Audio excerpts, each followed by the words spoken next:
The last decade, we've seen the rise of cloud computing and how it has taken the technical world by storm. Thus, we see many companies wanting to move their business to cloud and many individuals wanting to make a career in this domain. That is why we see that many cloud service providers coming up and providing wonderful cloud computing services to many organizations and people. One such popular cloud service provider is Google Cloud Platform, which is also the home to popular services like YouTube and Google Search Engine. Hello all, I welcome you all to this session by Edureka, where we are going to discuss Google Cloud Platform in detail. Let's quickly take a look at the agenda and get started with this video. So first and foremost, we would start by understanding what cloud computing is, which is very core to our cloud platform, that is GCP. Moving on, we'll discuss what GCP or Google Cloud Platform exactly is. Then we'll understand various service domains that GCP has to offer to us, be it the compute domain, storage domain, networking domain, security domain, management and developer tools, big data services, and also machine learning services. While we go through these pointers, I would be also giving you a walkthrough to certain important services when you talk about it from a demo perspective. So let us not waste any more time and quickly get started. Okay, so let's start by understanding what cloud computing exactly is. Now, to understand this, we are going to go ahead and consider a scenario. Now, if you talk about traditional e-commerce services, there are certain things that one considers, right? Let's assume that you want to set up a business that is more related to e-commerce. Now, in that case, these are the things that you'd be more involved in, right? You'd be setting up a server, right? Which would basically help you connect to your physical logistics, deployments, and stuff like that, right? And to do that, you'd be needing powerful servers, right? And what do these servers also do is they not only help you to actually manage these physical logistics data wise, but what they would also do is help you stay connected to the audience that is there, right? What you also want to do in this business is basically ensure that whatever is happening, people can connect to it through your mobile phones, right? To give you a very common example, let's talk about Amazon or Flipkart in India that we have for e-commerce or e-shopping rather, right? So we have these applications or these websites that are up and running, which can be accessed through your web, but at the same time, you can also access them using your mobile phones, right?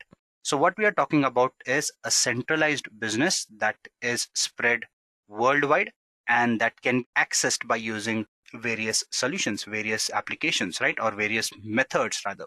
Now, this sounds fairly easy, right? I mean, having a server placed somewhere where basically all your data is residing and you can access that data across the globe by using your phone or by a web service, right? But when you talk about the complicacies, this kind of an architecture is not something that is very easy to set up, right? There are a lot of things that are involved in bringing up this kind of an infrastructure or an architecture rather. Let us just go ahead and understand what are the complicacies that one might face. Well, one of the major concerns here is let's assume that the traffic that is there with your website, it just shoots up. To give you a very common example, now if you're based in India, you could relate to this, right? We celebrate festivals like Diwali, which are highly popular around the end of October, November, whenever the date it falls on. We tend to have these seasons, these spikes where people tend to shop a lot for these festivals, right? If you talk about other countries, Christmas can be one example where before the Christmas Eve you would want to shop, right? So during these days, you'd see that there's a spike, right, in the traffic that these e-commerce websites might face, and they literally break down in some cases. That is the demand, because if we talk about these things happening at a global scale, we can imagine the population the world possesses right now. Especially when you talk about India, it is one of the biggest markets for the world. So what that does is, let's assume that there's something which is to be celebrated and people want to shop, and if there's a good offer, the server can easily crash. Why? Because the billions of people wanting to basically go ahead and buy that particular product, right? Millions and millions trying to get that product in their hand, basically trying to look through it, browse through it, take a look at the content that is there, right? So that is what is one of the major concerns here. Now you might wonder how. Well, let's take a look at that. So what are the common problems that one could face? Database and security, increased cost, scalability issues, fast and fault tolerant, and managing servers. Now, this is something that we need to discuss more from a technical perspective. We understood the fact that there are many people trying to shop a particular product. What happens at the back end is, basically, let's assume that I have a particular set of servers that is there with me, right? It is adept enough to host a particular amount of traffic. To give you an example, let's assume that my server has a capacity of X petabyte, right? And to which there's a particular amount of compute capacity that I can associate with it. So say, for example, in milliseconds, it processes X number of requests. What happens when this limit exceeds X amount of requests? In that case, there's a high possibility that my server is overburdened. Now, when you set up a server, let me tell you one thing, buying a server is a very costly process. Now, what that means is, if you're investing this much money, you either need to have resources that are in abundance to handle all these requests. But let's assume that I take X plus 10 petabytes of storage and some X plus 10 times the computation power, right? But if there's no spike in my traffic, in that case, I'm underutilizing my resources because I've over provisioned. What that means is I would be paying a lot more money because I've just mentioned that servers are very costly. So this is where the problem of plenty comes into picture. Let's assume that I under provision it. I say, okay, there could be a possibility that I might need only these many resources. But when spike like the one that we just discussed arrives, is your system capable enough to handle that traffic? No. Again, there's a problem where you might face downtime, you might face server breakage and all those things, right? So what happens here is, server breakage is a wrong term to be used, so forgive me for that. So what happens here is, even in case of under preparation, you are losing out on the business that you wanted, right? You're experiencing downtime. So this is the issue with the server. The other part that we discussed is cost, right? I mean, when you talk about buying these huge amount of servers, you're still paying money. If you're buying smaller sizes and you're losing business, you're again losing money, right? Even after investing this much in servers. Apart from that, if you talk about this hardware, right, there are a lot of complications with it. You need people who can maintain and monitor these servers, which again is a very big problem. Now, this is where a platform like Google Cloud Platform comes into picture. This is where cloud computing comes into picture, and they solve these issues, right? You have concerns like data security, you have cost concerns. Scalability is one issue, the one that we just discussed, right? Never knowing how much is enough. So if you have a system that can scale to your needs instantly, that is where you can actually set up or solve your scalability concerns. And similarly, you want systems that can handle this huge amount of traffic or lower amount of traffic as well. So as I've mentioned, cloud computing is something that would help you solve this problem. Let's try and see how does cloud computing do that. Okay, so this is what cloud computing does. Now, what cloud computing is, I'll come to that point. But before that, let's quickly take a look at what is happening here when you talk about cloud computing. Now, when you talk about cloud computing, what cloud computing does is it provides you cloud services, or the services that we just talked about, right? Providing you servers, providing you storage, computation, and ensuring that you do not face problems that we discussed. Now, you might wonder, as in, cloud is giving us something that we've already provisioned on ourselves. So how is cloud different? Well, what cloud does is, cloud gives you the freedom to choose in what amounts you want to use these resources, and accordingly charges or bills you for that. So what cloud computing does is it gives you these services on pay as you go model or on metered usage model. Now, what do I mean by a metered usage model? Now, when I say metered usage, basically we are referring to the fact that you'd be using these resources in particular amounts and for particular duration, and then the cloud will charge you for that duration. So if you talk about cloud computing, you can think of it as a very big space, right, which exists somewhere where you can put forth your data, you can put forth your applications, and they'll provide you with the storage, computation, security, virtual networks, and all that you need. So you can sit at your home or in your company and basically access all your data online by using web services or mobile services, right? So that is what cloud computing does for you. And when I say they let you use these on rental basis, now if you talk about something like Google Cloud Platform, these people have huge set of infrastructures that is already set. What they say is you can come and use our space, our computation, our storage. The fact that we already have all this set up, you don't have to buy it. We'll let you rent it. So you can save a lot of money you can use it for a duration that you want to, and then you can let go of it, right? So that is why it is a lot more beneficial than setting up your own servers. The fact that you're renting it and the setup is already in place, it is easier to scale up and scale down. And since a cloud platform is taking care of all the managing and monitoring of your services, your issue of looking into this data, looking into servers and all those things is sorted as well. As we go ahead, we'll be discussing these things in a lot more detail. But for now, I believe the gist is clear to you people. Just to simplify things for you, it is similar to consuming electricity. What we do with electricity is we basically have certain suppliers supplying electricity to us. We consume it for a particular duration.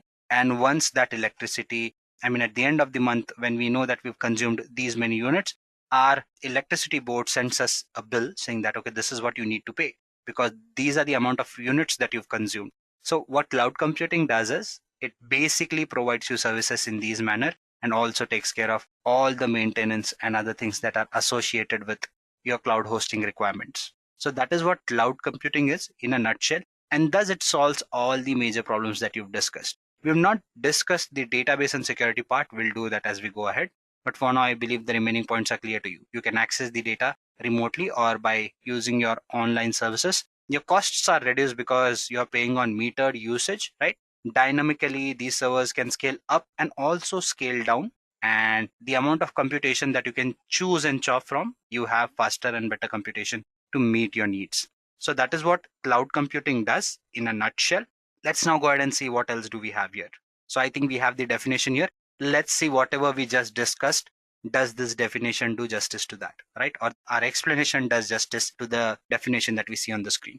Cloud computing is the on-demand delivery of compute power, database, storage, applications, and other IT services or resources through a cloud service platform, or as we call it, cloud service provider, right? Via the internet on pay-as-you-go pricing.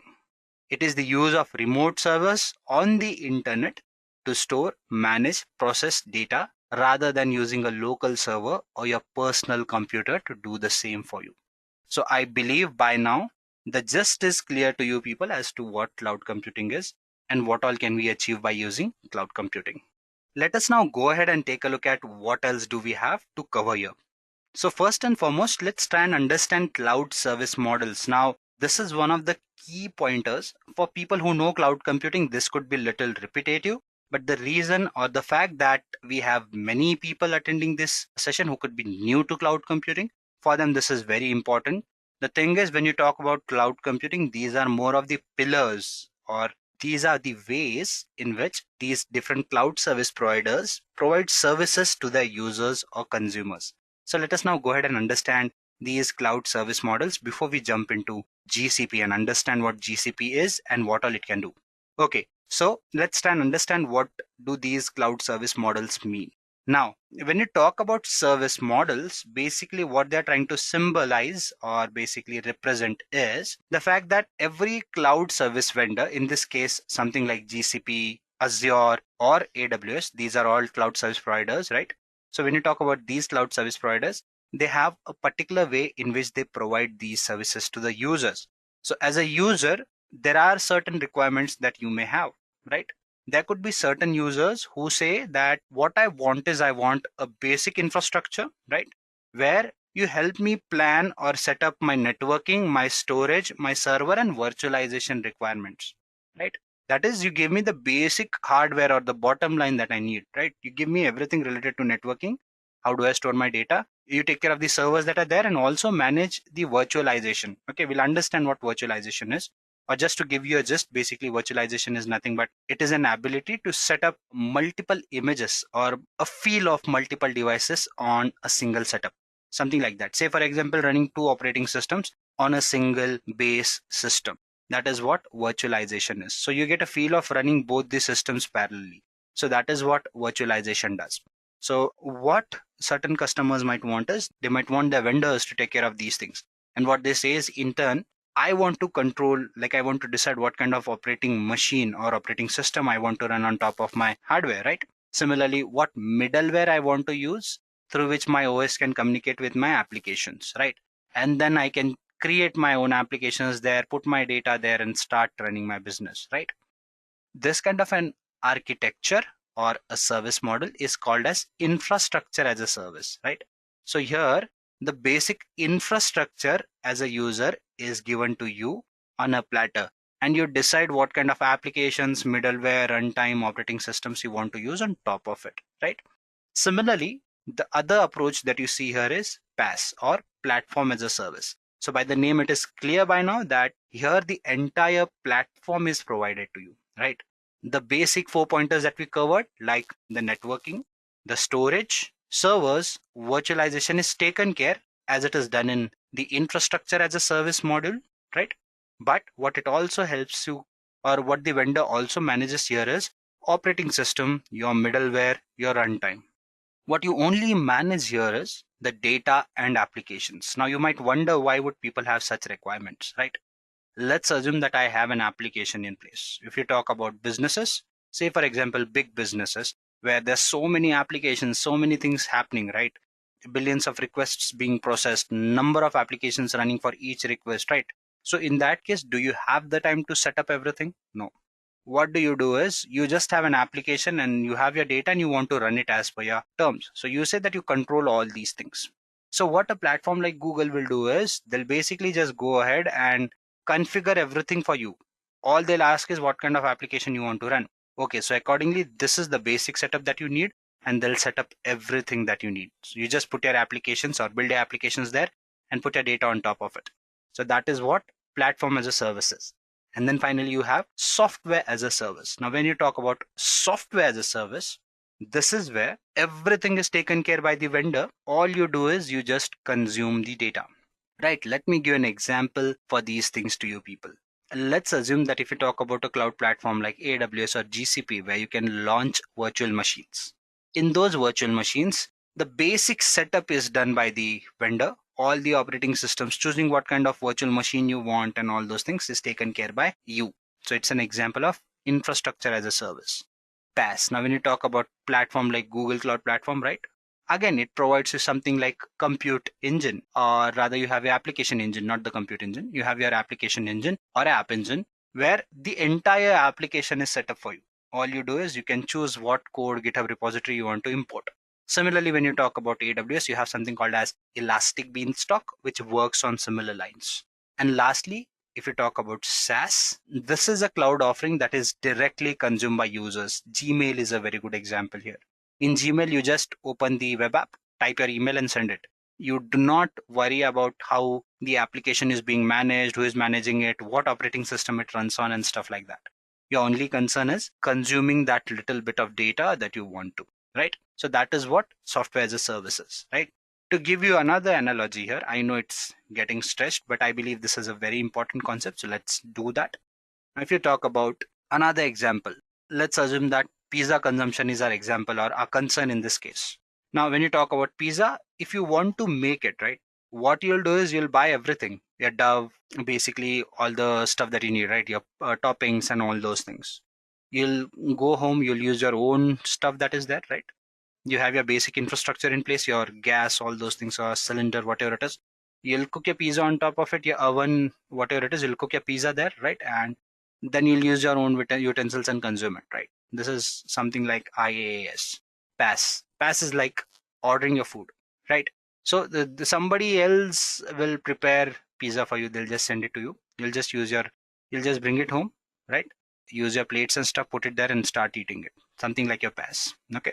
And when you talk about SaaS, it's more of going out and eating. You'll just visit that place and everything else is served to you on your platter, right?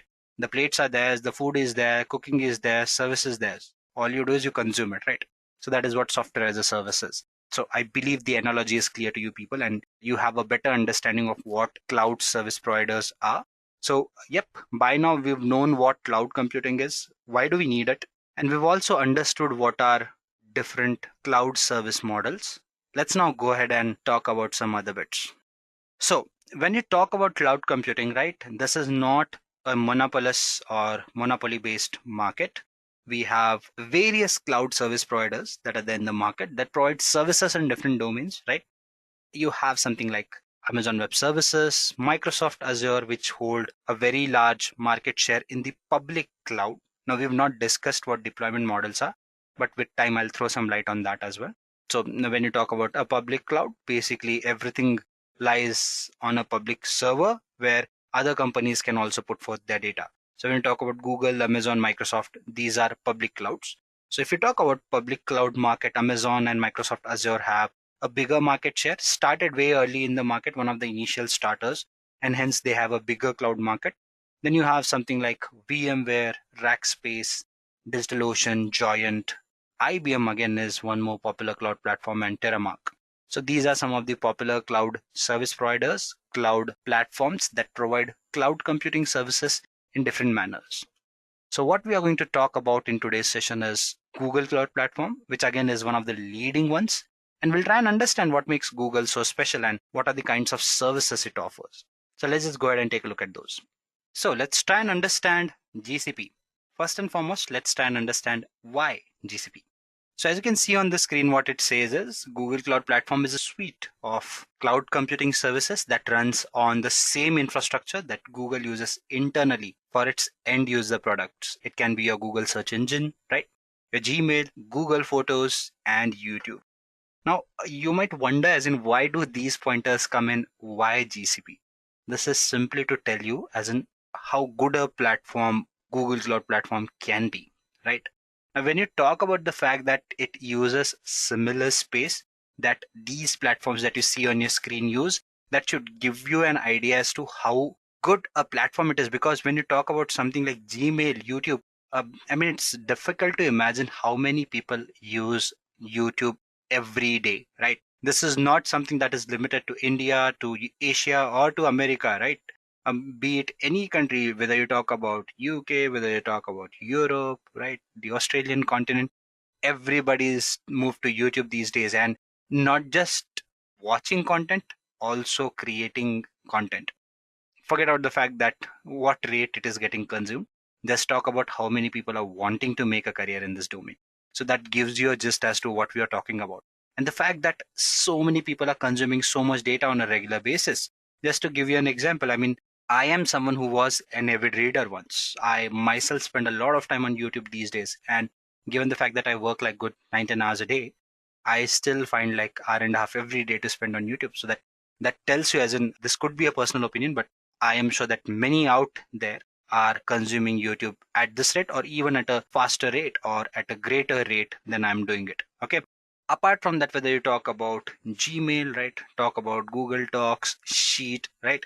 It's very hard to imagine a day where you do not open your Google Suite or Google Suite rather for basically going ahead and consuming either a doc, an Excel file or something like that. This again tells you how many people use it. This is all official talk that we are doing. Let's assume Google Maps, right? Google Photos, where all our phones back up our data mostly, right? Similarly, Maps. So what this tells is the amount of data that these people deal with is very huge. And the fact that Google or these things work seamlessly, I mean, it is very rare to see that YouTube has a breakage or basically YouTube server is down. We don't see that, right? So that tells you that the efficiency with which these platforms are handled and maintained, and where are these things put forth, where are these things handled and maintained, they happen on Google Cloud Platform. And that is why we see that Google Cloud Platform is one of the best in the market. There are many other reasons. We'll discuss that when we talk about the benefits part, but that's for the further slides. What we also see is some of the benefits that it provides. Let me just open these for you and then we'll discuss them one by one. Okay. It's very cost effective. When you talk about Google Cloud Platform, it is one of the cheapest cloud service providers in the market. And when you talk about GCP, what it does is it gives you per second billing as well. In many cases, if you are using a particular service for few seconds, it will charge you only for those limited amount of seconds. That is how good a service GCP is. Now, again, this is not the only benefit that it gives you per second billing, right? So if you've used a service for like 30 seconds, it will charge you for 30 seconds, 35 seconds, 37 seconds, whatever you consumed it for. But apart from that, what it also does is it gives you benefits where you can actually go ahead and pre-book your servers, your storage, right? And accordingly, depending upon the kind of subscriptions and plans you take, which are plenty to be honest, the service becomes very cheap, very affordable. One of the reasons is Google does a lot of research in ensuring that there's a lesser power consumption when you consume your data here, right? So it also ends up saving a lot of money there, ensuring the services are cheap to you people, and at the same time ensuring that the environment is not harmed badly. What they also do is they ensure that it is very scalable. Within mere seconds, you can scale up a device or even scale down. Not in all cases it would be mere seconds, but in many cases you can do that. So let's assume that you face a scenario that we discussed a while back.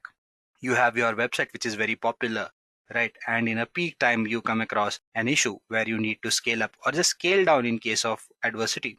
With something like Google Cloud Platform, that can happen in minutes and you won't lose your business. Apart from that, custom machine types. Now, again, we'll discuss this as we get into the practical part of things where I'll show you what do I mean by custom machine types. Okay. So stay tuned for that. But just to give you a gist, it gives you an option of choosing multiple machines, multiple services, where you have multiple options to choose from that meet a particular business need in your case. So if you have a particular requirement, you can specify that with the customization that you have. Now, apart from that, there are certain services that it provides in certain domains which are highly popular these days, right? Now, as you can see, there's Internet of Things, and also on the right hand side, you'll see big data analytics, cloud AI, right? Serverless computing. Now, if you talk about IoT, big data, or cloud AI, now AI and big data is something that is very popular. And if you talk about last 5 years, there's everyone who's wanting to make a career in this domain. I've seen people from various backgrounds curious if they can actually go ahead and make a career here. And there are people who've actually been from other domains and who are distraught for the fact that they cannot actually move to that domain. So that tells you how popular these domains are. So what GCP does is it is something that amalgamates everything that is there, right?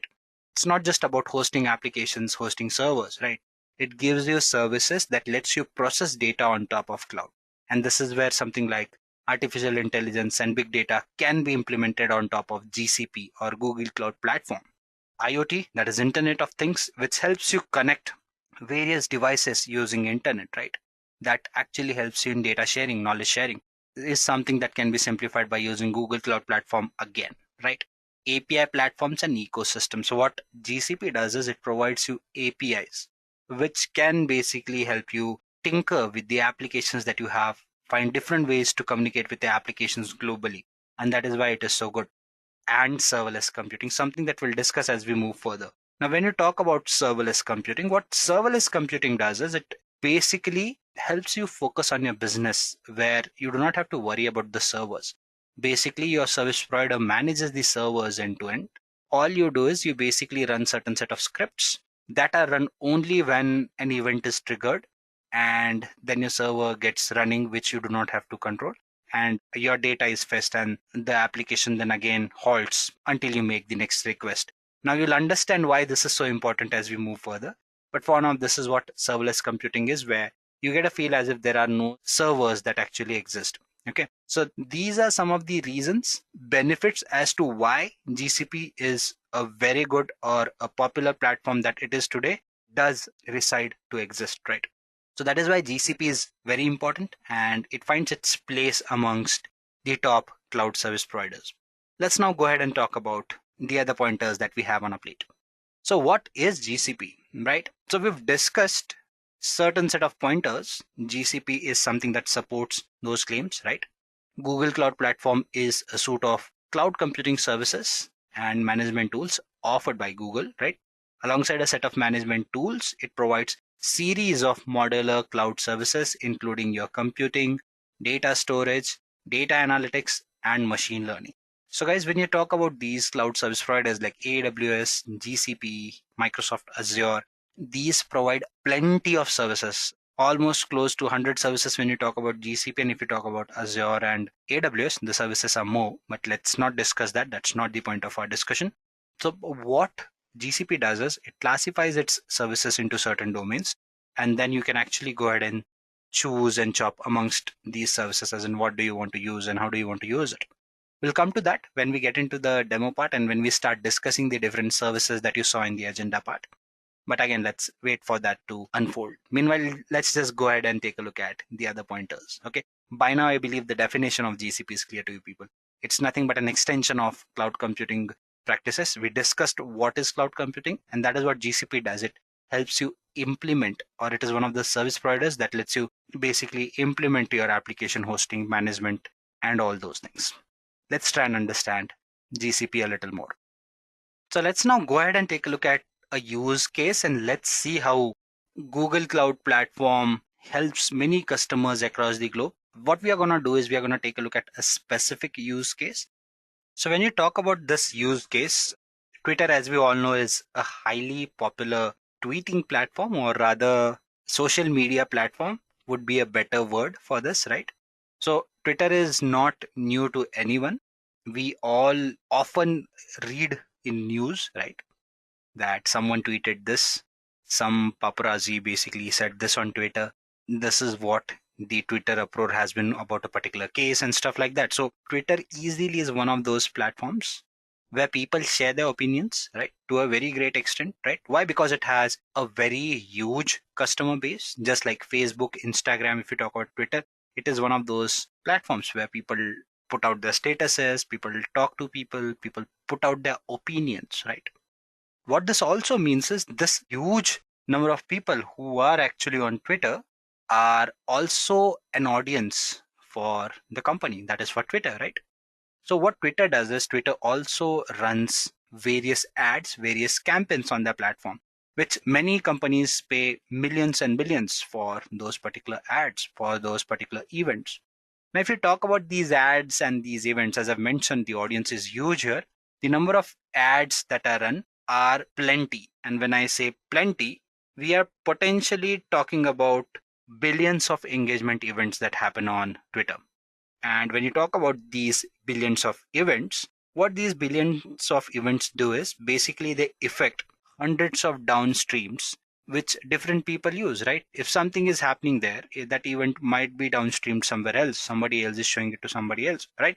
So the amount of people interacting here is huge. And not just that, when you talk about this platform, when these people interact, there's a lot of data that is being generated. Something that could be very important to Twitter and also to the customers that want these ads to be run, right? So what Twitter does is it has set up its own platform. Now this platform, basically what it does is it has various channel pipelines that collects data in various different metrics, and then they have various tools like your dashboards and stuff, right, which basically give these metrics to the concerned users or to the ad runners or customers rather. So Twitter's platform, that is SDFS, though great for upscaling and for handling data, there were a lot of issues, right? It was getting redundant in many ways where people, basically the company found it difficult to actually upscale. Apart from that, it was some of the legacy based software that people were forced to use here was again proving to be a pain point in terms of cost. Apart from that, migrating this entire infrastructure somewhere else was again an issue. Now, this is where Google Cloud Platform stood in. What Google Cloud Platform did was, first and foremost, it ensured that some of its storage features could move to cloud and not the entire thing. So handling the data became easier. Apart from that, in the second phase, what they also did was, this was starting 2017, right, when they did go ahead and put forth their first iteration where they solved some of the problems that I just discussed, right? Like ensuring that the data gets stored in cloud, and where people could use something like BigQuery or Cloud Bigtable, which again are services provided by GCP to process the data that is there. So the latency got reduced, and in real time, people could process these requests at a faster pace and with more reliability. The fact that the storage happened there, they were not initially forced to migrate the entire system to cloud, right? But partially move it to cloud. And as they moved ahead, they basically did go ahead and solve a lot of problems, right? What they did was they used built-in support by Beams. What it did was it basically helped solve clustering problem for GCP and for Twitter, where what they did was some of the operations could be performed at once and in large scale for multiple clusters. What they also did was they ensured that there was a deep integration of Google Cloud products, be it your Bigtable, BigQuery, pops up, something like your Google Cloud's fully managed real-time messaging service as well. All these could integrate with Twitter's platform, right? And the programming model that was used by Beams, what it did was it unified batch and streaming data, or basically brought them together so that the processing again became easier. And by using this platform, Twitter rather got more efficient in basically processing these billions of ads, right? And now it can readily or more happily cater the needs of these billions of customers that they have, which are growing, and the platform that they have is going to support this upscaling part. So this was about the use case of Twitter ad management. Let us now go ahead and discuss some of the other pointers. Okay, so by now we've seen cloud computing, we've seen why GCP, what it is, and we've discussed one of the use case. The use case will start making a lot more sense to you when we discuss BigQuery, Bigtable, and all those things, which we will do as we move further. But before that, let's try and understand how Google operates. Not Google, Google is a wrong term to use here. How Google Cloud Platform specifically operates globally and what kind of infrastructure it boasts of. So global resources are multi-regional resources is what it has, be it your BigQuery, data store, cloud storage. Then you have your regional resources, right? App Engine instance, and you have your zonal resource like your VM instance and disk. Now, let me explain what these things are, okay? So basically when you talk about an infrastructure, what GCP does is it basically gives you zones, right? And regions. Now, when you talk about your zones are nothing but your servers that you put forth. To give you an example, let's assume that you have a server in a place called as, now I'm an Indian, so my examples could be little Indian, you might have noticed by now. Now, let's assume that Google has its server in Mumbai. Okay, let's assume that. So when you talk about the server being in Mumbai, what it does is, let's assume you are based in India and you want to run your business in India. So if you want to reduce some of the latency issues, or probably you want your data to be close to you, also you want to ensure that your government compliances allow you to run your business. And in that case, they want you to run the business in India. So in that case, having a server in India is good, right? So I want to put forth my data on Google Cloud Platform, but I want to put forth that data in India. So if there's a server in Mumbai, in that case, I can put my data in that server, right? So that server here is called as my disk, or basically my server or my zonal resource. So Mumbai would be a zone for me, right? Now, when you talk about something like your server, that server has to reside in a particular region. Now, in that case, that geographical location is called as your region. Okay. So basically you'll have your servers and you'll have your regions, and your data would reside in these different geographical locations. Now, these different regions across the globe are connected by low latency network. What that means is you can basically access all this data by using your internet and stay connected to these different regions and different zones. Let's try and understand them a little better. What I'll do is I'll just go ahead and switch into the web page where we can discuss the global infrastructure of Google Cloud Platform, that is. So when you talk about the Google's infrastructure, right, you can see some information here while it loads. It says that it spans in 22 regions, 67 zones, and 140 points of presence. It has 96 CDN edge locations. I'll tell you what edge locations are, and that is what it offers. Now, meanwhile, this loads up. Let's quickly see what CDNs are. These are nothing but content delivery network. Now, there's a networking service called as CDN. We'll talk about that. But what it does is, I mentioned the fact that when you talk about these cloud platforms, basically these are globally residing. So let's assume that I put forth my data in India and my business is in India, but there are customers who are accessing this data outside India. So for them to put forth a web request where they search for a particular data, if the server has to come back to India, fetch the information, again send it back to the user, it could take time. What if I have a pseudo server that is close to that particular user, and whenever a user makes a request, a copy of that data is maintained, which is more frequently accessed, right? So anybody who throws in a request to that data, it can be fetched from that server there and there, right? So this location is called as edge location, and the edge location is nothing but something that is provided by your CDN, that is content delivery network. So it is the job of this particular service to ensure that it helps communicate between these various endpointer requirements. Let's see what Start Exploring has to offer to us. There you go. So this has been updated. Last time I checked it, it wasn't like this. But last time when I checked, it was way back. So I think it must be a while that this has changed. So these are the different locations in which you have your data center. So I called about Mumbai, so I don't need to say that suppose in Mumbai. We can be certain that there's a region in Mumbai. Okay. So these are the different global regions where you have your data centers. Okay, dear audience, I'm not sure whether you can hear this music or not. It is the Google Cloud Platform playing this music. So I believe the gist is clear to you people, right? If you click on these icons, you'll get information about how this network is connected, right? And then you can explore it. So what are the CDN POPs, right? So Los Angeles can connect to these networks, right? Or these CDN POPs. So I'm going to close this because it's not good for viewing when the noise comes in. So as you saw on the previous screen, right, that is what the infrastructure of GCP looked like. Okay. So I believe the basic idea is clear to you people. Will understand these services and these edge locations and all those things would be clear to you.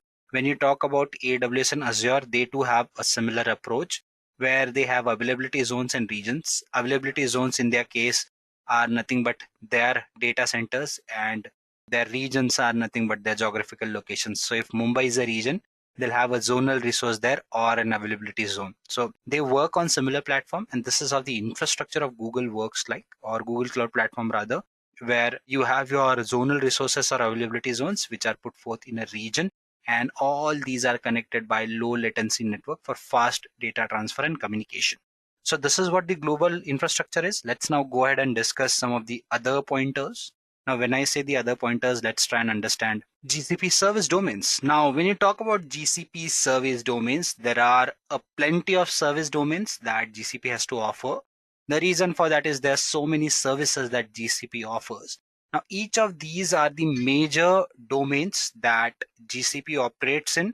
And when I say major domains, all of these domains will have sub-services or services that fall under these domains. Say, for example, when you talk about compute, now there are different compute services which are IaaS in nature, PaaS in nature, even serverless in nature, right? Similarly, you have storages and database. Now, this is where you can store your data, right? When you talk about storage, this is where you store your data in different files, formats, right? And database is something that lets you work with this data. Networking. Now, when you talk about a cloud platform like Google Cloud Platform, what it does is it has its resources that are spawning in different or existing in different parts of the world. Now, assume that you want to host applications, right? So we are not just dealing with computation, storage, database. There could be a number of services that are intertwined. So where is the data coming from? What is the amount in which it is coming? What are the metrics that I need to track? This is something that your management tools tell you. And data transfer is something that lets these applications communicate with each other. So these are some of the core domains when you talk about GCP. Now there are more, but these are the core ones. So if you want to be a good developer, maybe a good architect, and even a good administrator, these are some of the core services that would be core for any GCP exam that you give. So it is important you understand majority of these services. So I believe the overview of these services is clear to you people. Let's now quickly go ahead and take a look at the first domain, that is the compute domain. So these are some of the popular compute services that GCP has to offer. Now there are more than these, but these are the important ones. Let's try and understand them one by one. Now the first on our list is the compute engine, which is more of an IaaS service. Now this is where the service models that we discussed would add more value to your exploration. So when you talk about the compute engine, basically it is an IaaS offering, as I've already mentioned. And what basically you can do is you can launch or spawn your virtual machines. Now, in case if you need a CentOS operating system virtual machine, or basically you need your Linux operating system or Windows operating system, you can basically go ahead and launch those services by a mere click. Okay. So not by a single click, but few clicks is what will let you have those engines up and running. Apart from that, you have your app engine. Now, this is where your platform as a service application comes into picture. I discussed Elastic Beanstalk as well, right? So you can basically go ahead and do that as well here. You will be provided with a platform. You can decide what kind of platform you want there, right? You can choose whether you want it, you want a Python based, right? You want some PHP based, you can decide that. What GCP will do is by using Compute Engine, it will launch a virtual machine by itself. You can just go ahead and put forth your data and application on top of it. Everything else would be managed by your App Engine. Then you have your Container Engine. Now, Container Engine, it is also known as your Google Kubernetes service. Now, when you talk about Kubernetes, it is a container management service. Basically, what Kubernetes does is it lets you launch these containers in which you can basically put forth your data, your bin files, and all those things, and it will start running. You just pick up that container and put it on any base, and it will start working for you.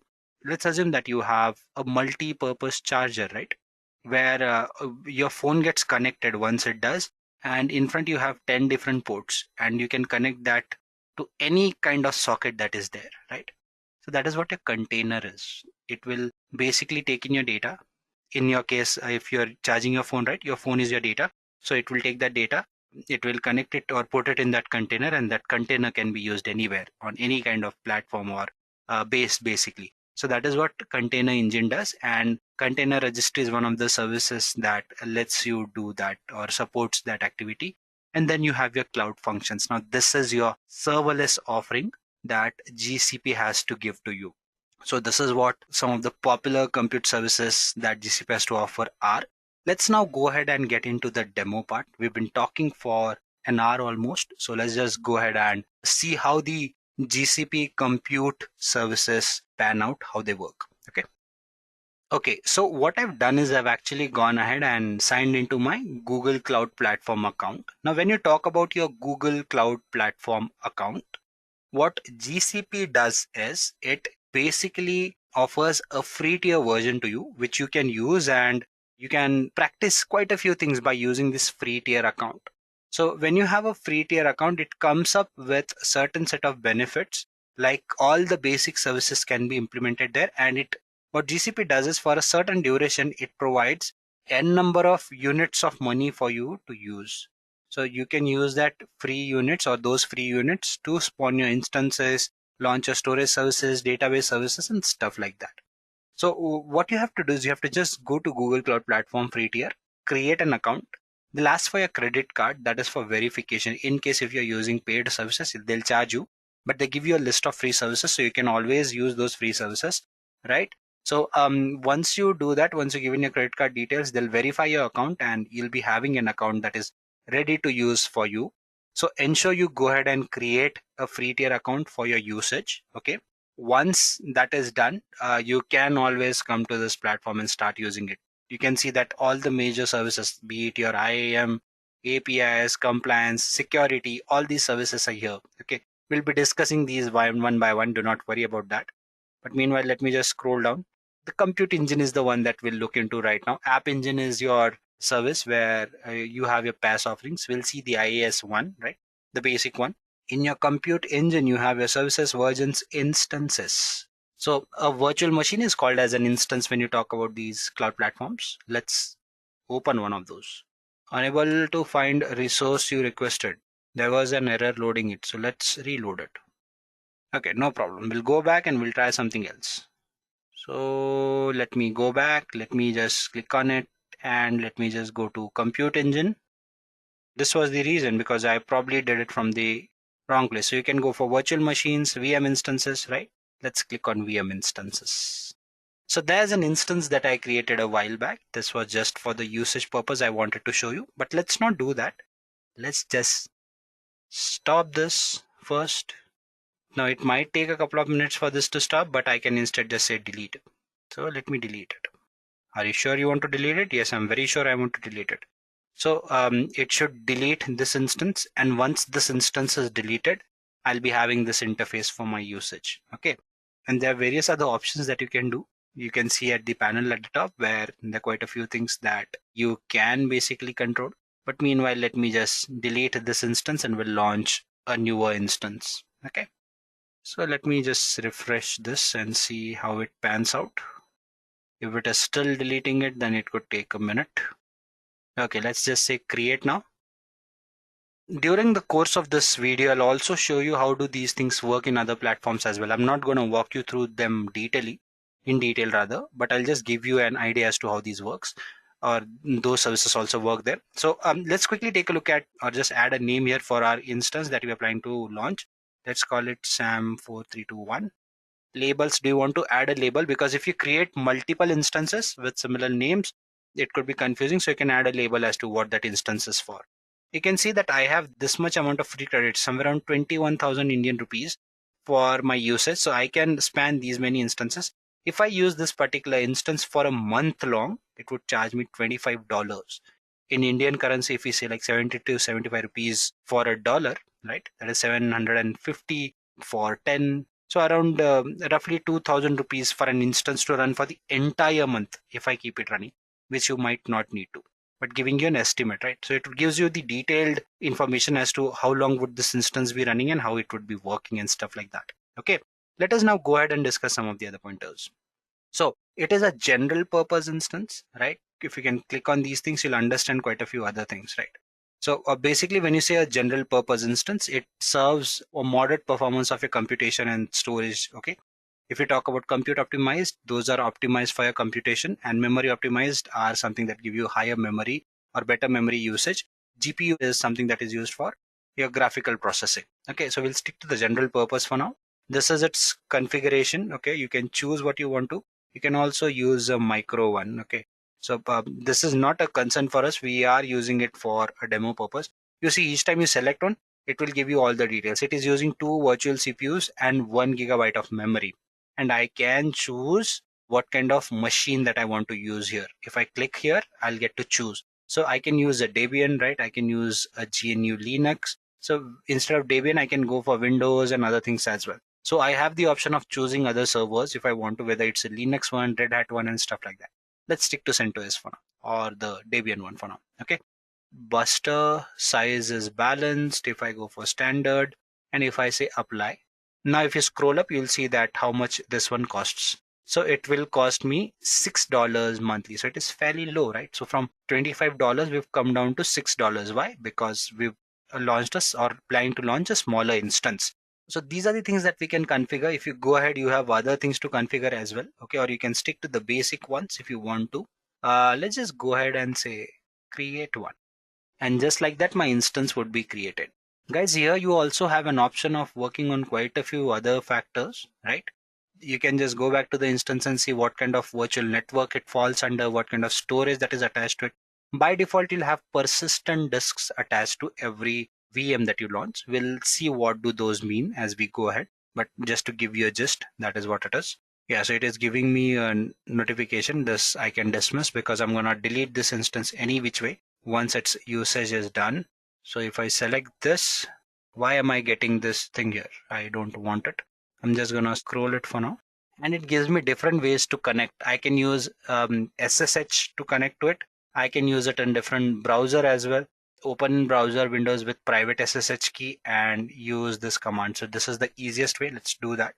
Let's select this, copy it, and I'm going to say run in Google Cloud Shell. And within a minute, my instance would be up and running and I should be able to connect to it. There you go. It has fired up my terminal, right? And using the terminal, it has put forth that command as well, using which I can connect to the instance. If I just hit the enter button, do you want to authorize? Yep. And just like that, it would help me connect to my instance. You see? So it has connected to the instance that was there.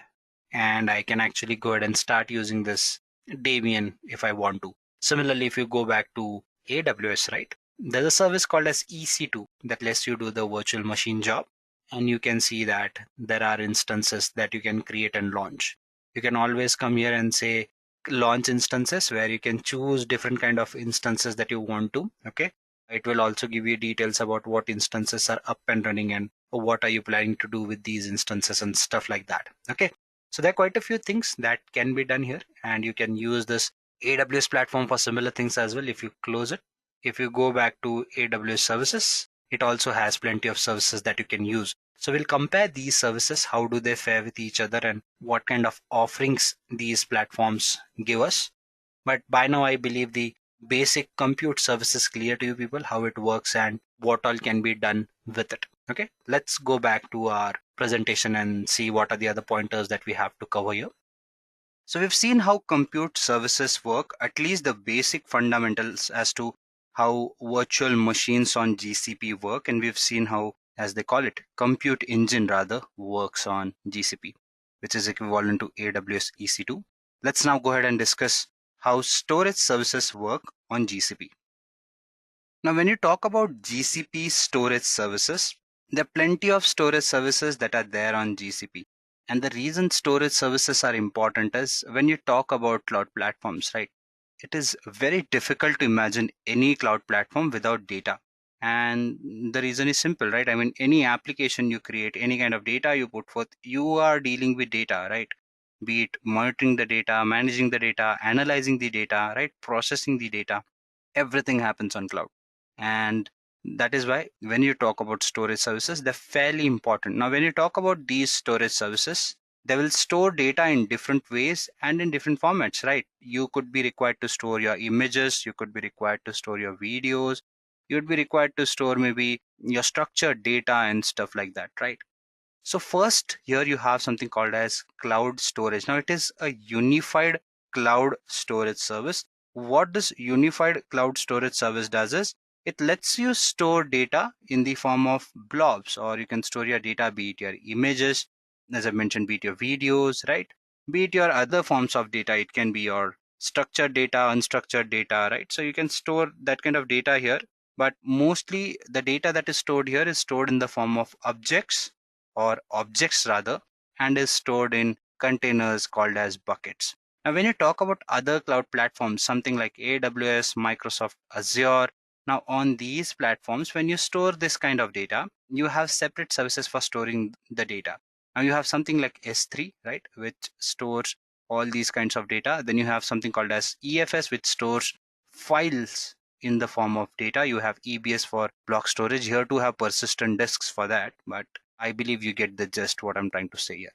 Apart from that, you have your other data services, like you have your big table, that is cloud big table, and your cloud data store. Now these are your NoSQL databases. Now when I say NoSQL databases, I'm talking about those databases that basically deal with not only SQL data, it can be your unstructured data as well.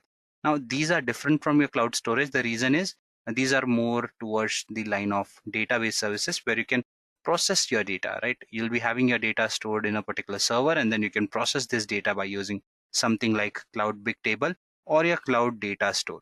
When you talk about Cloud Data Store, it mostly works with hierarchical data, whereas your Bigtable is responsible for dealing with data that requires low latency, right? Quick processing of data. You can read, write your data, and it gives you highly, or you can say high throughput performance for data analytics as well. If you go ahead, you have your Cloud SQL. Now, this is something that deals with your SQL data, or your sequential data rather, right? So if you have structured data and you want to put it in databases and process it, this is where your Cloud SQL storage will come into picture. And then you have something like persistent disk. Now, what is a persistent disk? When you talk about persistent disks, we are talking about block storage. What is a block storage? This kind of storage always needs a host machine, a host system to access this kind of data, right? So when you talk about this kind of storage, to give you an example, let's assume that you have your hard disk, right? You can store your data in your hard disk, but how? You need to connect that hard disk to your system, right? To some other device where you can put forth that data and copy that data there, right? So it is dependent on the host machine. But your block storage again comes in two parts. You have your ephemeral storage and persistent storage. Ephemeral storage is something that dies with your instance. Okay. That means if there's a particular instance or virtual machine that you've launched, or a system you've launched, if you delete that particular virtual machine, your data would die with it. In case of persistent storage, there's a slight difference here. In your persistent storage, your data won't die. Why? Because you are creating this storage separately, and you can attach it to your instance, you can detach it to your instance, and it will not die even if your instance does. Okay. So this is what persistent storage, and these are what cloud storage services are like. I will understand these services practically as well. But before that, let's quickly jump into the other set of services, that is your networking services. Now, when you talk about cloud networking services, again, network is a very important aspect of cloud. I believe I've already discussed this when we talked about popular service domains on a surface level. And the reason for that is when you talk about clouds, as I've already mentioned, your data could be residing in different parts of the world, and there could be different things that you need to control. One of the major things that you need to have here is an umbrella of network that connects these different locations and places where your resources lie, right? So there would be a lot of things like who gets to access what, how, right? What are the firewalls that are in place? What are the subnets? What are the IP addresses? What needs to be assigned to whom, right? And this has to happen virtually because you cannot have physical subnets and networks, right? You cannot have physical routers and stuff. Yes, there would be some physical routers, but all this network is basically connected over a virtual umbrella. And that is why you need these virtual network services that GCP offers in this case of Google Cloud Platform, right? So let's try and understand them, as in what are these and what all can you do with it. So first you have your virtual private cloud. So whatever I've just discussed, right? So you can create a virtual private cloud or cloud virtual network, right? Where you can put forth certain set of resources in that particular network. Say, for example, you have like 100 devices that you can assign in that particular network. So you can basically create subnets, create sections, decide how many IP addresses you want to assign to a particular network or to a subnetwork. Again, decide what resources fall under that particular network and what are the ways in which you can access resources from there, right? So it's a mix of various IAM services as well, something that we'll discuss as we move further. But I believe by now the gist is clear to you as to what your virtual private cloud does, okay? Or your cloud virtual network. Apart from that, you have cloud load balancing. Now, this is another interesting service. We discussed about those applications where we have our e-commerce website and it experiences traffic. So if we stick to our Diwali example or a New Year's example, we are talking about a lot of people shopping, right? In that case, there could be a possibility that there's a lot of burden on a particular resource, a server. In that case, you have one option of scalability, which we talked, right? You can upscale horizontally and vertically as well. Now, for people who do not know what horizontal scaling and vertical scaling is, we are referring to two important pointers here. The first one is how do you scale horizontally? That means if there's a lot of load on a particular resource, you can have multiple servers attached, multiple machines attached. And there's something called as vertical scaling where you can actually go ahead and increase the computation storage power of a single machine. So there are different ways to scale as well. But what does load balancing do? What load balancing does is instead it diverts the traffic from a particular resource to the other to manage the load in case of existing infrastructure where you do not need to scale up or down. This is very good in terms of disaster recovery as well, where you do not have to worry about if a data center goes down or stuff like that. So say for example, you have an instance where you have this your e-commerce website and it is experiencing a lot of traffic. Can you just transfer your traffic to some other node or some other instance or virtual machine that is located in some other region or which is close by? So your traffic would be distributed. Yes, absolutely. You can do that, and you can do that by using cloud load balancing. Okay. So these cloud load balancers, they come in various forms, right? And there are different purposes for these. There are application load balancers, there are standard load balancers and stuff like that. Okay. So depending upon the applications, they vary as well. To give you another layman example for these things, you have something, if you are in India again, then you'd know that the Cosmos cities here experience a lot of traffic. And if you stick to that traffic, you'll either get late to your work or you'll have to start a couple of hours early, right? So we always know our shortcuts where to move from to do what, right? So if there's a lot of load, lot of traffic in particular area, you can always take this other route. And that is what cloud load balancing does in terms of your data, right? Where should they move your data? They'll move it to some other load balancer where it can be balanced better. Okay. Moving on, you have your cloud, or rather you can say content delivery network. Okay. So cloud CDN or content delivery network is again a content distribution service. Okay, so I'll tell you what this does for you. Let's assume I'm again gonna stick to an Indian example. Now in India, we have cities like Mumbai, you have your Bangalore, you have Ahmedabad, right? You have Kanyakumari. The reason I'm specifying these cities are, let's assume that I'm based in Mumbai right now, and I want to move to Ahmedabad, which is in Gujarat, or to Bangalore in Karnataka, or Kanyakumari down south, okay, right to the bottom of the country. So depending upon their locations, the closest to me would be Ahmedabad from Mumbai, right? The next would be Bangalore and the last would be Kanyakumari because the distance is lot. Let's assume that Mumbai is a server. Or for example, let's continue with this example. Let's assume that I want to travel to these places and I use a similar vehicle. Let's assume I'm either taking a bus or I'm taking my personal car, right? So if it takes like what 10 hours to reach to Ahmedabad, it would take like around 15 to 20 hours to reach to Bangalore and somewhere around 25 to 30 hours to reach to Kanyakumari, depending upon how I leave from Mumbai. Okay. So the point I'm trying to make here is the more the distance, the difficult it is, or the longer it will take for me to reach to a particular location. So if Mumbai had a server and I had to fetch data from Mumbai server and I was based in these three different locations, the earliest I would get the data would be in Ahmedabad and the latest I would get it is would be in Kanyakumari, right? So what that implies is data latency can be a big issue. So how does Google Cloud Platform solve this issue? It creates content delivery networks. Or in simple words, it has edge locations. So each edge location is located close to a particular data center. What they do is they fetch the frequently accessed data from the server and cache it there in that particular edge location. So that way, whenever if I am trying to access this data, let's assume from Kanyakumari, and if it has been cached there, I would be accessing this data at a faster rate because the distance would be minimized, thus resulting in low latency results. So this is what content delivery network does. And then you have your cloud domain name service. Now, for people who do not know what domain name service is, let's assume that we all use website like Amazon, right?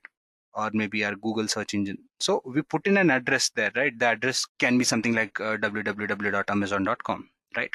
So this is an address which is easier for you to understand in a layman language, right? Similar to if I have to visit to my friend's place, right? I'll be looking at the address that is given, maybe flat number X, road number X, area number X, and something like that, right?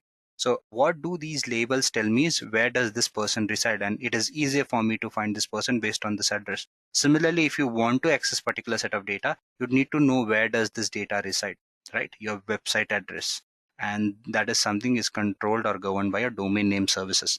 Now with cloud, or in this case with GCP, you specifically have a service called as Google Cloud Domain Name Service, which basically lets you control these domain names, have access to data for people from different locations and stuff like that. So the domain naming service that is controlled by Google Cloud is Cloud DNS, which lets you do these domain naming service activities. Okay. So this is what GCP networking services are, and this is what these services do. Let us now go ahead and take a look at the demo part and explore some of these services a little more. Okay, so previously we saw how to create an instance, right? Now we'll go ahead and explore the storage service as well. So guys, note one thing. You might have not realized in the previous part that when we saw how to create an instance, the fact that whatever thing I'm creating, it goes in this my project, right? So it is a container where my GCP is storing all my resources. Okay. So similarly, to store your data, you also need to create a storage account. Okay. So when you start this for the first time, if you click on cloud storage, it will ask you to create an account. So make sure you do that. You just have to enter a name for it. And I think you should be good to go ahead with it. Right now, in my case, I think I should be having a storage account already. So I'm going to just go ahead and say cloud storage. And once you do that, no sooner this page loads, this is where you get a notification. When you click on create bucket, it says that you cannot do that right away. Now, again, as I've already mentioned, bucket is nothing but a container where you store your objects or your files, right? The data that you plan to store. So you have to create a bucket first. So when you create a bucket, guys, please note this thing that these buckets have unique names. You cannot just go ahead and say that, okay, use this bucket in this form. Okay. You'll have to give a specific name to it. And if the name is already been taken, you will not be able to create that bucket. So let's try and create one. There are other clauses as well. If I'm not wrong, you cannot use a caps name as well, something like that. But let's try it if that works. So I'm going to name it GCP demo bucket. I'm going to say continue. It says that use only lower cases. As I've already mentioned, there's an error here. So let's say GCP demo bucket and say continue. This bucket name already exists. As I've told you, the bucket has to be globally unique. Let's give it a terrible name for now. This I'm sure should be acceptable.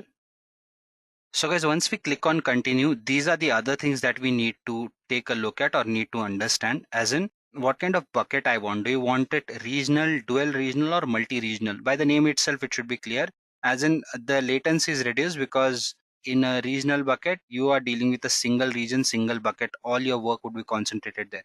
In dual region, you'll be having high availability, low latency, and you can access this data across two regions. In multi-regions, you can have data in multiple regions as well, or buckets in multiple regions as well. That is, you can access this bucket from multiple regions. In this case, we are sticking to the region one. This is a basic demo. Apart from that, you can choose what kind of region do you want to store or create your bucket in. Say, for example, I can select Mumbai, India, right? Let the basic one be here. This is not very important for us. So I'm just going to go ahead and say continue. Okay. And once I click on continue, the next thing is I need to choose what kind of storage account I want to use right here. So I have certain options here, whether I want a standard storage, nearline one, cold line one, or archive one. You might read what is written here. Meanwhile, I'll explain what those are. Say, for example, you want to store your data, right? It is mission critical data and you want to access it right away. Okay. So in that case, you should store your data in standard access. This is where no matter when you put your data, you can retrieve it right away. Okay. No retrieval time is required. Nearline is something when you put your data there, you have to put that data there for at least a month. You cannot access it or retrieve it before that. In some cases, you might want to store your data for a longer duration, maybe around a quarter or 3 months, as we say. That is where you can use your cold line data. And finally, you have your archival data, which is for a duration which is longer than 1 year. Now you might wonder as in why do we have these kind of different brackets? First of all, the first one is the costliest here. Why?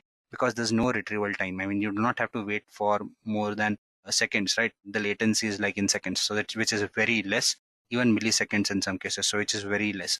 So since if you're talking about mission critical data, it is always wise to put your data in these kind of storages or in the storage. Next is your nearline and the others. Now, what do these others implies? There could be a particular requirement for you to store your data for a particular duration. Suppose that you either might not want it or might not want to use it, right? Say, for example, there's a particular data that you don't want to use, like is something that you're certain you will not use for years. Medical records could be one example, or something like your school leaving certificate. So let's assume that I go to my school and I collect a copy of my school leaving certificate. Okay. Say, for example, take my case, I passed out in 2007, my schooling. Okay. So if I am to take a look at this information, right, and this for some reason for today it's like 2021, right? So like 14 years. I want that copy of my school certificate. So I can always visit my school and apply for that, right? But the fact is I'm accessing this data like what after 14 years, right? So this data is important to me, but not something that I need it right away for mission critical purposes, right? So what happens is I go ahead and request them for that birth certificate, and they might say that, okay, come back after 2 days, right? Because we'll have to go through so many records to fetch your data and something that you've not accessed in like 13 years. So something like archival storage is similar to that, where you do not need to access your data regularly, but you need a copy of it to be maintained somewhere. So you can do that. Since the retrieval time is longer, it's cheaper compared to other storages. And why do you store data in these kind of things, right? Let's assume that Edureka makes courses, right? What if Edureka had its database on something like GCP, right? In that case, if I had to store a particular copy of my course, which I do not use regularly, I might put that copy in a cold storage or archival storage, which I do not access frequently, right? So the data would be there, but it would not cost me a lot. But what if there's a course that I do not access at all and I put it in standard storage? Now it is being charged very heavily. I'm being charged very heavily for that, but it's of no use, right? So that is what these different storage systems talk about. Okay, I hope that is clear to you. Let's continue with the standard one because this is a very minor demo that we are creating. What kind of access you want, fine grained stuff, let's not get into details of that. It's not important. Let's just create a bucket. And just like that, I'm sure a bucket would be ready. You see, within a minute you have, not even a minute, within click you have the buckets with you. It says upload file. I'm just gonna go ahead and say live stats and I'm gonna open that bucket. And there you go, the live stats PNG file is uploaded. So you can upload your videos here, you can do quite a few other things here. Now again, you might wonder as in, is this the most efficient way to use this particular set of data? Are there other things that I can do with it, right? Yes, there are a lot of things that you can do. You can basically go ahead and assign bucket policies, right? As in you can decide who gets to access this file. Say for example, this is a private bucket. So storage is standard here and you can see public access, it's not public. So not anybody can access this data but me, right? And it says retention expiration date. There's no date here. Why is that? Because I haven't set a life cycle policy. Something that I can do when I say assign a life cycle policy, what that means is basically I can decide after a particular duration what to do with this file. Now there's a certain set of data that might be useful to me in real time, but that data might not be as useful after 3 months, right? So let's assume that there's a particular image that I put forth here and I realize that after 3 months I'm not using that image. or I know that after 3 months I will not be using that image at all. So in that case, I can assign a life cycle policy to it. I can say that in that life cycle policy, I can say that, okay, for 3 months, let it be in standard storage. Post that, either move it to cold line or nearline, or directly move it to archival, because I might not be accessing that file for that longer duration any further. In case if I feel that I'm just not going to access that again, I can just set an expiry date and it would be deleted and garbage collected by GCP. Okay. So that is what your life cycle policies let you do. The other things that you can do, you can delete your content here, download it, right? You can upload your files and do other things as well. So that this is what your bucket or your Google Cloud Storage lets you do. Now with AWS, you have something like AWS S3 Simple Storage Service. I'll show you what that is, but when I discuss the IAM part, that is when I'll show you, because I want to also talk about multi-factor authentication and stuff like that. So meanwhile, you can wait for it. Okay. So this is what these buckets or these storage services do for you. So I hope this is clear to you. We also discussed the VPC part, right? So let's quickly see what VPC also does. So do we have VPC here? So for VPC, I'll have to maybe scroll up or scroll down. VPC, there you go. And you say create your VPC networks. Okay. So this is where you can create your virtual private cloud. By default, you can see that these are the subnets that are assigned to it. I will not create one, but I'll show you what can be done here. It's fairly easy. You can definitely try doing it on your own, but let's not spend too much time doing this. Okay. So you can basically give a name, maybe ABC as a network. Okay. That's a terrible name, but let's stick to that. Apart from that, you can decide whether you want to automatically create subnets or custom create it. What's the difference? When you custom create it, you specify what IDs, IP addresses do you want to put under a subnet. If you select automatic, it will automatically distribute the IP addresses. Say, for example, you have 20 IP addresses. You can decide what these 20 IP addresses need to be assigned to what subnet. Okay. So accordingly, you can decide that based upon the region in which these exist. Okay. So this is one. And then once you do that, you can also go ahead and create a firewall here. So what do we do with firewall? With firewall, you can decide who gets to access this network, right? Where are you allowing data to enter into this network? Now, let's assume that I have an instance. We saw how to create a CentOS instance, right? So if I have one lying in this network, in that case, I need to decide how can I sign into this instance, right? Am I SSHing into it? And does my virtual private cloud allow me to do that? So I can set up policies that let us control these things. Okay. So this is how the virtual private cloud works. And similarly, if you look for CDN, I'm sure you'll have that here as well, because we've discussed that. So you have your cloud CDN as well. So when you talk about your cloud CDN, you can add origin here. So when you say origin, you can decide where do you want to basically go ahead and cache your data from. That is why you add your origin and stuff here. Okay. So that is what your CDN lets you do. Okay. So this is what CDN is all about. Let's now go back to the presentation and discuss the other services that we have with us. So let's now go ahead and try and understand how GCP security works. Now, when you talk about security, security is a very important aspect for clouds as well. If you go back to like 2014, 2012, people already questioned cloud security. The reason was there were many outages back then where people lost a lot of data, but that has changed. Whether you talk about physical security, where these data centers are governed 24/7 by physical resources or physical individuals, also to the fact that where people do not know where these data centers are actually located to visit. Yes, we know there's a data center in Mumbai, but you will not know where it is located. Very few people know about it. Apart from that, if you talk about network security, there are various practices, be it your IAM, where you can control identity and access management, be it running security checks through and through, or be it setting up shared security models where you as a consumer get to control certain security activities, and cloud as a vendor knows that, okay, these are the things that we need to control, and they also control those security aspects. So you get more security when you talk about cloud. Now, what are the things or what are the services that are there? Now, when you talk about cloud security services, there are plenty of security services that are there in the market.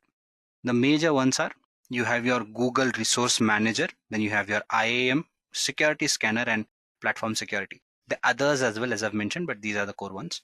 If you talk about the Cloud Resource Manager, what a Cloud Resource Manager does is it lets you set up a structure, right? We've talked about that your projects hold all your resources. So it's a similar structuring that we are talking about. Since you put all your resources in a structure, it becomes easier for you to decide who gets to access what, and more importantly, how. Okay. Now this is where your IAM also comes into picture. What IAM does is basically IAM ensures that you as a user gets to control who gets to access what and how. So we'll see this in the demo part. I basically have some IAM users through which I can access my AWS account, which is very similar in Google Cloud Platform as well. I'll show you how that works. Okay. So basically, when you talk about Cloud IAM, what it does is it helps you create users to start with. So I can create, say, for example, 10 users for 10 different people. So I have an organization where I want these 10 different people to do different things. So I'll be creating 10 different accounts so that when these people access the cloud, they get to access this cloud from their account, and I can decide how much access to give to which individual, right? I as an admin, I have entire control, but others I can decide who gets to access what, right? To give you another example, let's assume that you have a set of developers who might be needing access to all the developer tools and activities that concern it. Next is your analytics team who needs access to more management tools and not the developer tools. So I can set up two groups, right? I can create two groups. This is another concept where you can create groups. And in these groups, I can decide who gets to access what in that group and accordingly create users and put them in that user group.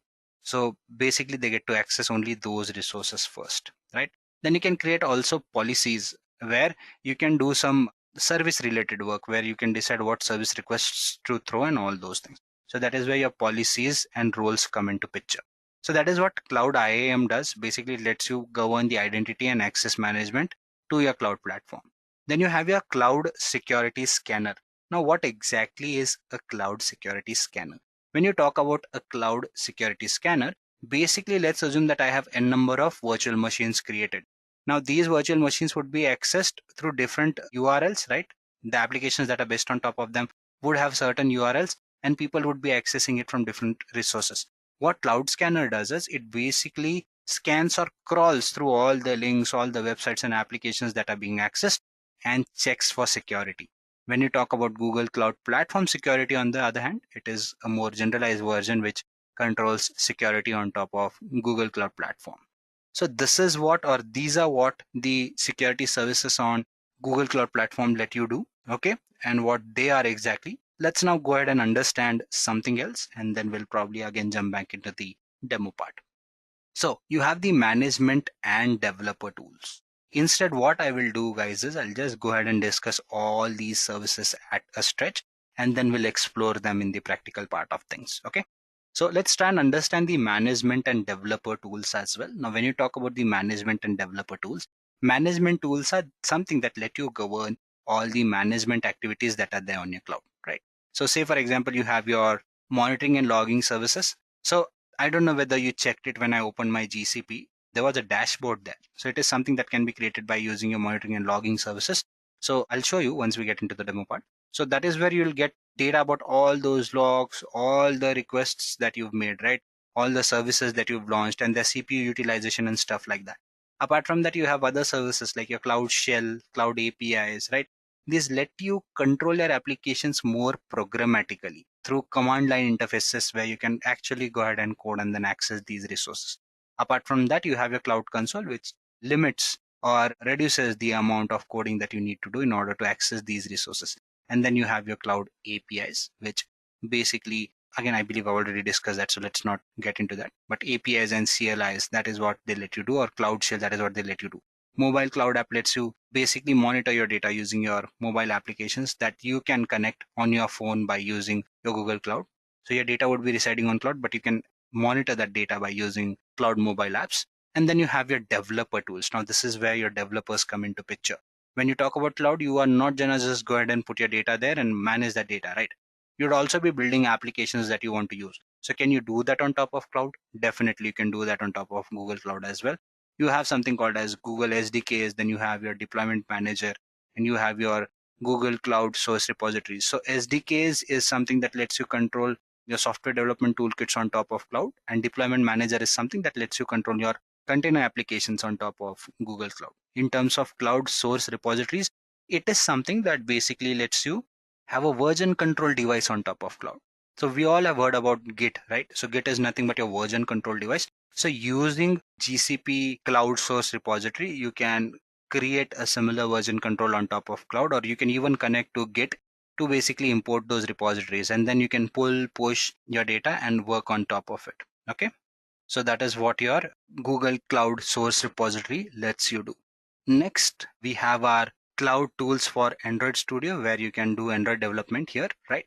And then there are other application based tools as well. Something for your PowerShell implementation. You have tools for Visual Studio and plugin for Eclipse and other test labs as well. So that is what your developer tools let you do. Okay. So this is how the development and management tools on cloud work. Let's now go ahead and discuss some of the other tools as well. Then you have your big data services on top of cloud. Now, what do your big data services on cloud do? Okay. So there are plenty of services here.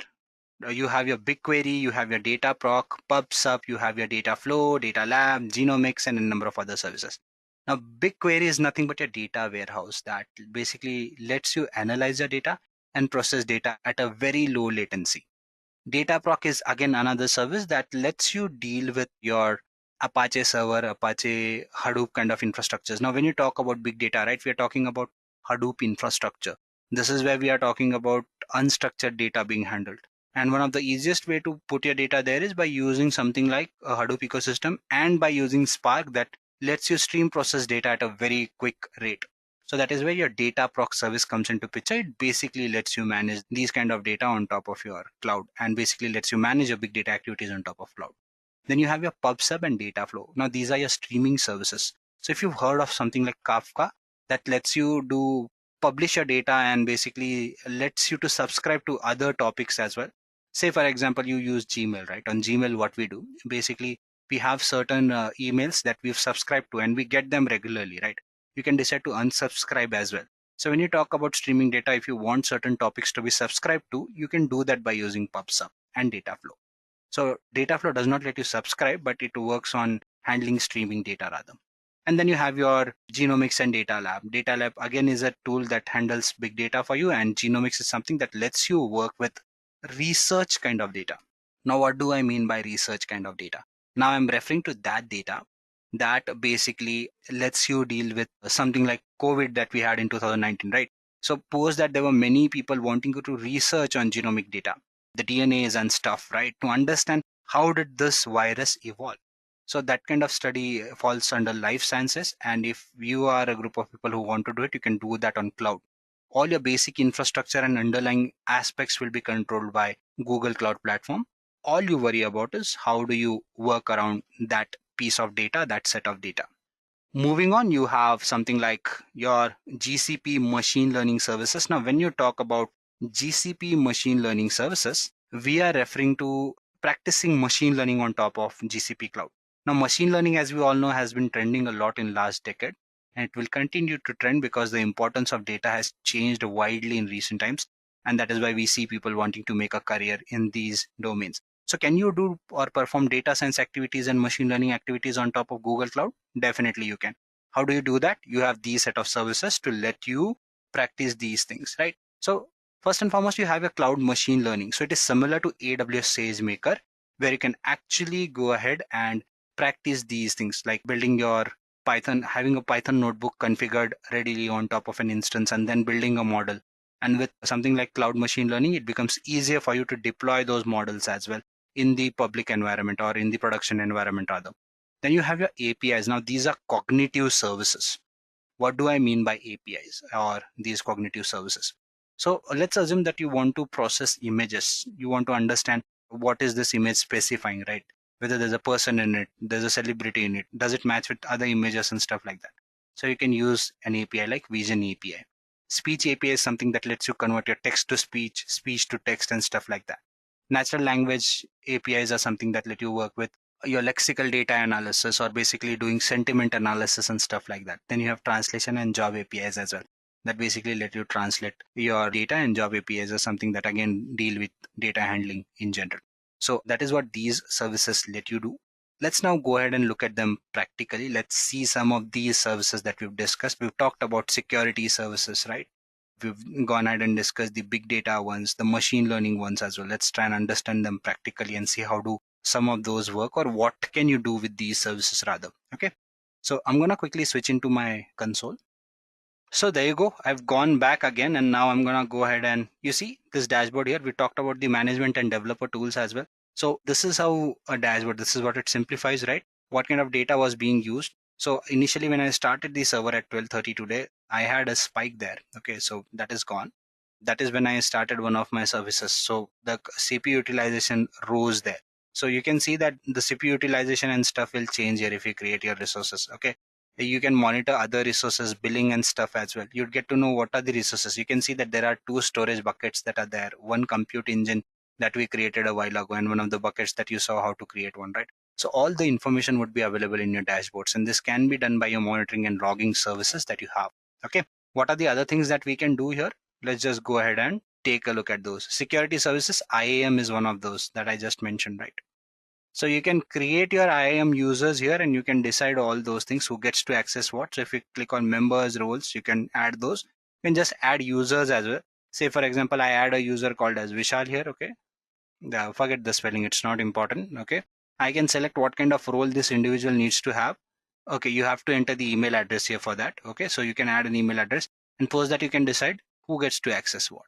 Is it an editor access, owner access, viewer access? And I can also add conditions here for durations, times, days, what kind of access and stuff like that. You can add more roles here, and then you can just say save. Once you do that, you can add them in groups as well. You can see that there are members here, right? So you can create groups as well, and then you can add them there. All the policy analyzers and stuff, you'll find all those things here.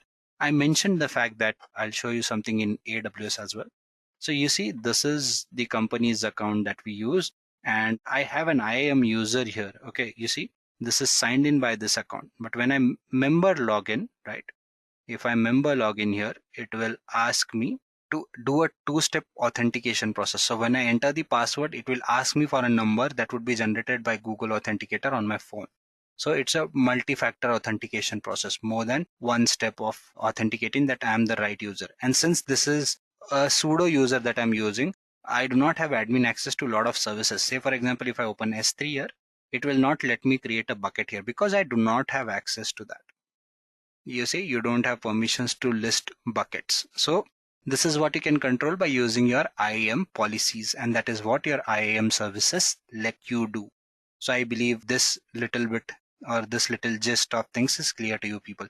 Okay, moving on, let's try and understand other things as well. Okay, there are other services here as well which you might want to take a look at.